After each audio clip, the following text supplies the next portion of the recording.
రండి రండి.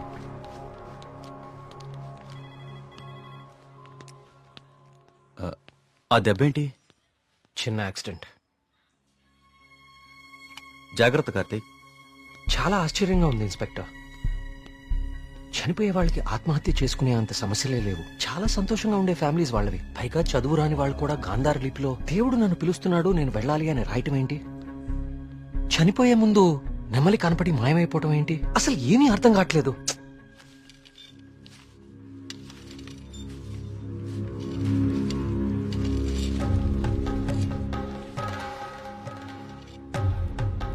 సార్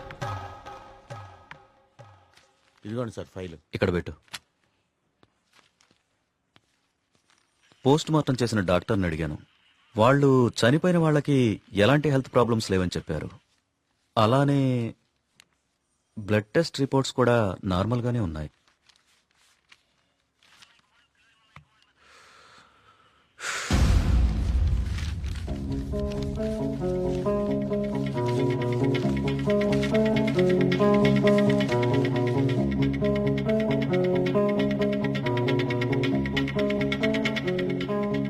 ఏంటిది? బాబు, కొన్ని నెలల క్రితం మన ఊర్లో కొంతమంది వచ్చారు. వాళ్ళని ఏదో అంటారే. మన ఊళ్ళో ఎన్జిఓ వాళ్ళు క్లాసెస్ కండక్ట్ చేశారు. కొన్ని రోజుల క్రితం చనిపోయిన శ్రీనివాస్ ఆ క్లాసెస్ కు వెళ్ళాడు. ఆ ఎన్జిఓ రిసిప్ట్ ఇది. ఎన్జిఓవా? నేను వాళ్ళతో మాట్లాడొచ్చా? ఆ మాత్రం నాకు తెలీదా? ప్రతిదాన్ని అనుమానించడం కరెక్ట్ కాదు కార్తీక్. నన్నే అడుగుతున్నావు. నేనైనా ఎంక్వైరీ చేశాను. ఇన్స్పెక్టర్, నాకు ఛాన్స్ తీసుకోవడం ఇష్టం లేదు. నేను ఆ ఎన్జిఓ ఆఫీసర్తో మాట్లాడతాను. నీకు కలవట్లేదు. రాలేదే. బ్యాటరీ అయిపోయినట్టుంది. ఏమైంది? ఎవరో ఒకతను మేఘన ఎలా చనిపోయిందో తనకు తెలుసని కాల్ చేశాడు. ఏంటి? అవును, ఎవరో సురేష్ అంట.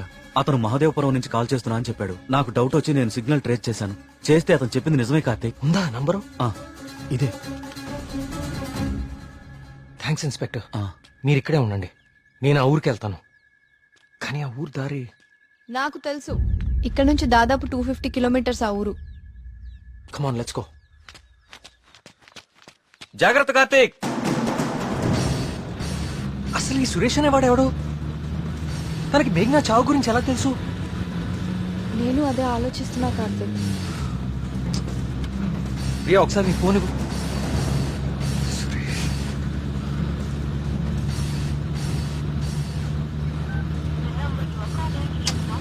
ఛ!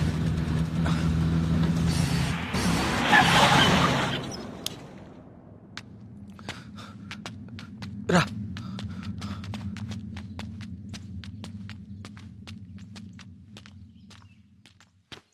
ఏమండి? ఏమండి? ఎవరు? ఈ ఊర్లో కొల్ల సురేష్ అనే మనిషి ఉన్నాడు. ఎక్కడున్నాడో చెప్తారా? ఇప్పుడే నాతో మాట్లాడి ఇలా వెళ్ళాడండి. అటా? ఇటే. నేనే అనుకుంటా. సార్, సురేష్ అంటే మీరేనా? సురేశా? నేనే. ఏం లేదండి, మీరు ఇన్స్పెక్టర్ ఫోన్ చేసి మేఘ్నాని ఎవరు చంపారో తెలుసు అని చెప్పారంట. ఇన్స్పెక్టరా? ఆడెవడు? ఏమండి, మేము చాలా కష్టపడి సుబ్రహ్మణ్యపురం నుంచి వచ్చాం. మేఘ్నాని చంపింది ఎవరో మీకు తెలుసంట. నువ్వెవరు? ఆ మేఘన ఎవరు? అది ఎలా సత్తే నాకేంటి? వాళ్ళు ఎవరో నాకు తెలియదు సార్. హైదరాబాద్ లో కూలి పని చేసుకుంటుంటా సార్. సెల్ ఫోన్ కూడా లేదు సార్. వదిలేండి సార్, క్షమించండి సార్. నేను ఇక్కడ ఉండగా మీ ఊర్లో మరో ప్రాణం పోనివ్వను. అవును, ఎవరో సురేష్ అంట. మహదేవపురం నుంచి కాల్ చేస్తున్నా అని చెప్పాడు. సిగ్నల్ ట్రేస్ చేశాను. చేస్తే అతను చెప్పింది నిజమే కార్తీక్. ప్రియా, మనం అర్జెంట్ గా సుబ్రహ్మణ్యపురానికి తిరిగి వెళ్ళాలి. ఎందుకు? సురేష్ అనేవాడు ఎస్ఐకి ఫోన్ చేయడం అబద్ధం. That inspector knows something. అతనికి ఆ ఆత్మహత్యలకి ఏదో ఒక సంబంధం ఉంది. Let's go.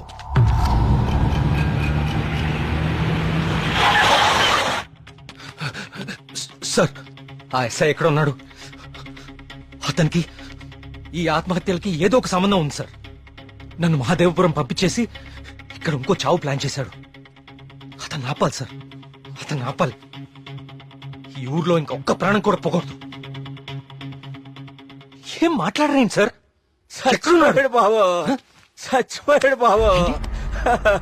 నువ్వు మహదేవపురం వెళ్లిన కాసేపటికే ఈ విషయం జరిగిపోయింది.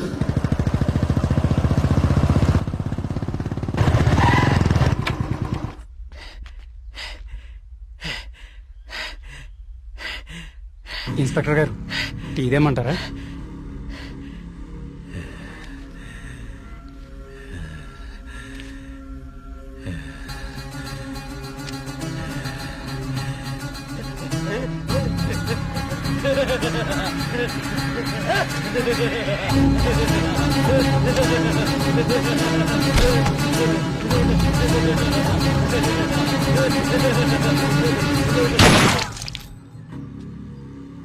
ఇంకొక ప్రాణం కూడా పోదని మాటిచ్చాం. ఇప్పుడు ఊళ్ళో వాళ్ళకి మనం ఏమని ధైర్యం చెప్తాం? ఏ ఊరి చరిత్ర చూసినా ఏముంది?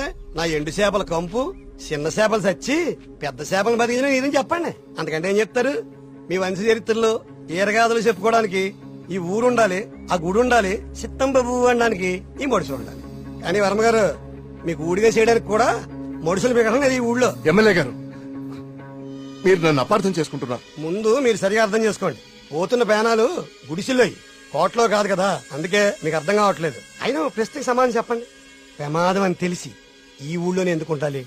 ఇన్ని పేనాలు పోతున్నా ఏ స్వార్థంతో మీరు జనాల్ని ఈ ఊరు వదిలి అనుకోకుండా చేస్తున్నారు? చెప్పండి సమాధానం. వర్మ గారు, గుడి దగ్గర చిన్న పూజారి ఆత్మహత్య చేసుకోవడానికి ప్రయత్నించాడు.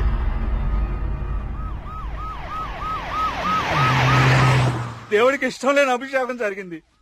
ఊరంతా వలకాడ అయిపోతుంది. పదండ్రా, ఈ ఊరు వదిలి వెళ్ళిపోదాం. అయ్యో వర్మ గారు, వెళ్తామండి. పదండ్రా, ఇక్కడ ఎందుకురా? పూజారికి న్యాయం జరగలేదు. పదండి, పదండ్రా. ఇదంతా ఎవరు చేస్తున్నారో నాకు తెలుసు. ఏమంటున్నావు కార్తీక్? అవును సార్, తెలిసిపోయింది. ఏంటి? నేను 10 రోజులు గడువు అడిగాను. ఇంకా ఒక్కరోజు మిగిలింది. 24 గంటల్లో ఈ ఆత్మహత్యలు వెనుకున్న వాళ్ళని రెడ్ హ్యాండెడ్ గా మీ ముందు నిలబడతాను.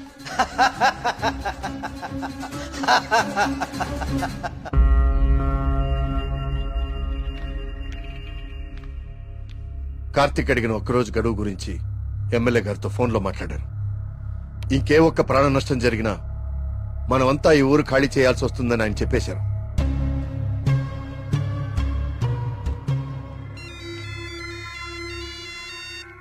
వర్మ గారు ఏం చేస్తున్నారు?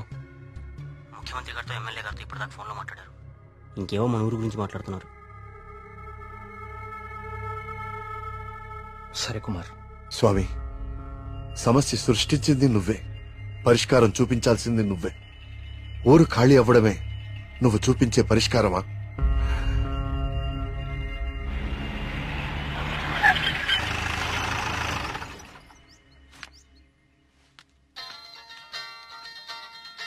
హలో. ప్రియా, నువ్వు అసలు గుడికి ఎందుకు వెళ్ళావు? ఓ, ఇక్కడ కూడా సీసీటీవీ కెమెరాలు పెట్టావా? ముందు ఇంటికెళ్ళు. ఇంట్లో ఒక్కదాన్నే ఉండాలంటే భయంగా ఉంది కార్తిక్. కొంచెం ధైర్యంగా ఉంటుందని గుడికొచ్చాను. ఏమిటో ఇన్ని సంవత్సరాల్లో మొట్టమొదటిసారిగా దేవుడికి నైవేద్యం పెట్టలేదు. అంతా కలికాలం. కాల్ చేస్తాను. తీర్థం తీసుకో.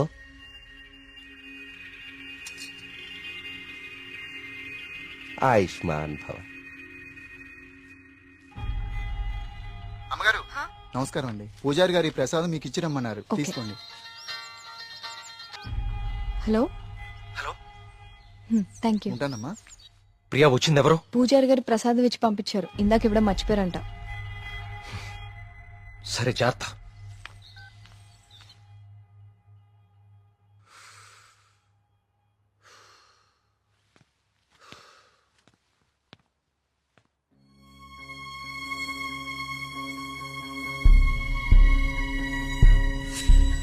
ఏమిటో ఇన్ని సంవత్సరాల్లో మొట్టమొదటిసారిగా దేవుడికి నైవేద్యం పెట్టలేదు.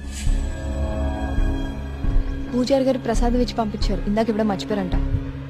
అయితే ప్రసాదం ఎక్కడిది?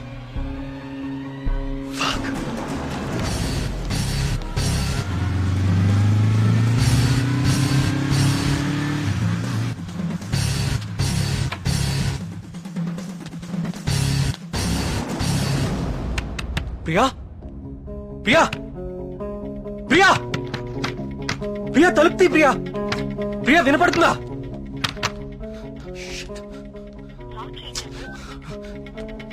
ప్రియా, ప్రియా,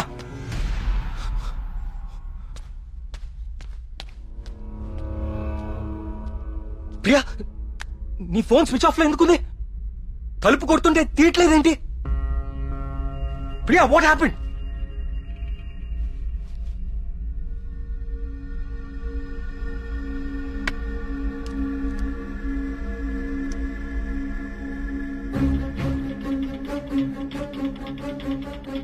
ప్రియా నో. ప్రియా ఏం రాస్తున్నావు అక్కడ? ప్రియా ప్రియా చూడు ఇక్కడ. ప్రియా చూడు ఇక్కడ. Please look at me Priya.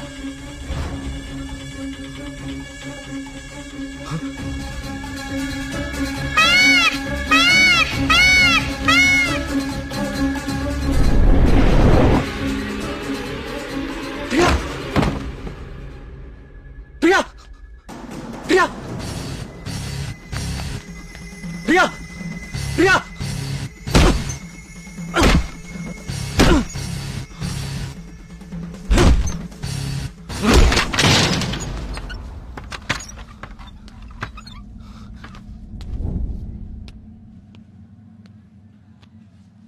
She's fine. కాకపోతే వెయిన్స్ చాలా డీప్ గా కట్ అవడం వల్ల బ్లడ్ లాస్ చాలా హెవీగా ఉంది. తన స్పృహలోకి రావడానికి కొంచెం టైం పడుతుంది.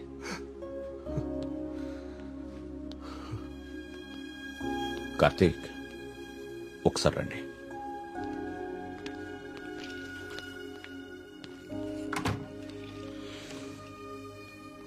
కార్తీక్, నువ్వు నన్ను రమ్మండం మంచిదైంది. నీ అనుమానం నిజం.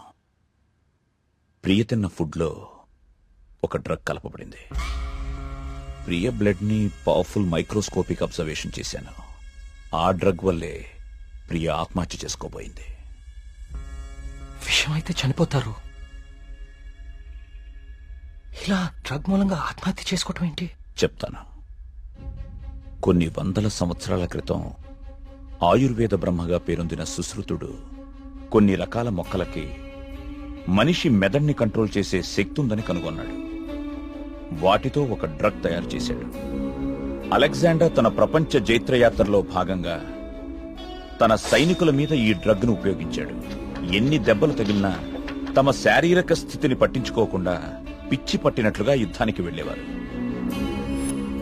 హిట్లర్ కూడా రెండవ ప్రపంచ యుద్ధ సమయంలో ఇలాంటి డ్రగ్ తయారు చేయించాడు. అయితే అదంత సక్సెస్ అవ్వలేదు. ఆ డ్రగ్ ని 3 డోసెస్ గా ఇస్తారు. రోజుకి 1 డోస్. ఆ 3rd డోస్ బాడీలోకి వెళ్ళాక డ్రగ్ ఎఫెక్ట్ స్టార్ట్ అవుతుంది. ఎవరైనా ఈజీగా ఆ వ్యక్తి మెదడుని కంట్రోల్లోకి తీసుకోవచ్చు. అంతేకాదు, ఆ 3 డోసెస్ ఒకేసారి కల్పిస్తే అది సైనైడ్ కంటే ప్రమాదకరం. It's a hypnotic suicidal drug.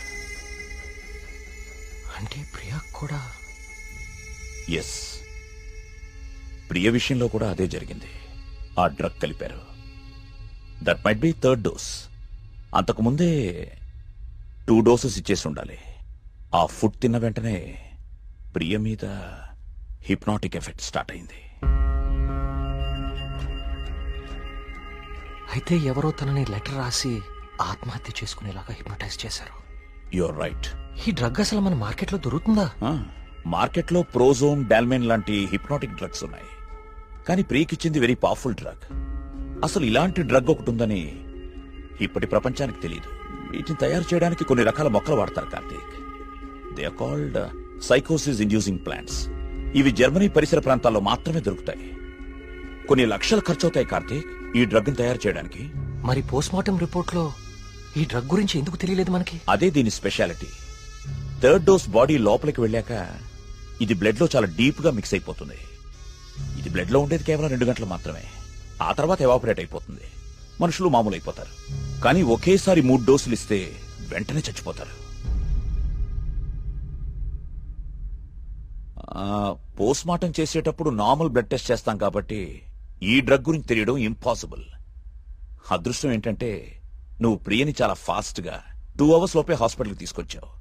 కొంచెం ఆలస్యమైనా ఇలాంటి డ్రగ్ ప్రియకిచ్చారని మనకెప్పటికీ తెలిసేది కాదు. థ్యాంక్స్ బాబు.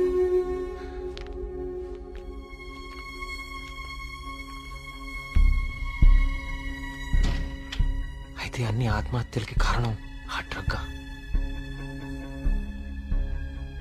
సుబ్రహ్మణ్యపురం లాంటి చిన్న ఊరు మీద ఇన్ని లక్షలు ఖర్చు పెట్టి ఎందుకు ఈ డ్రగ్ ఉపయోగించారు? దేవుడి పేరు వాడుకుని జనాలను ఎందుకు చంపారు?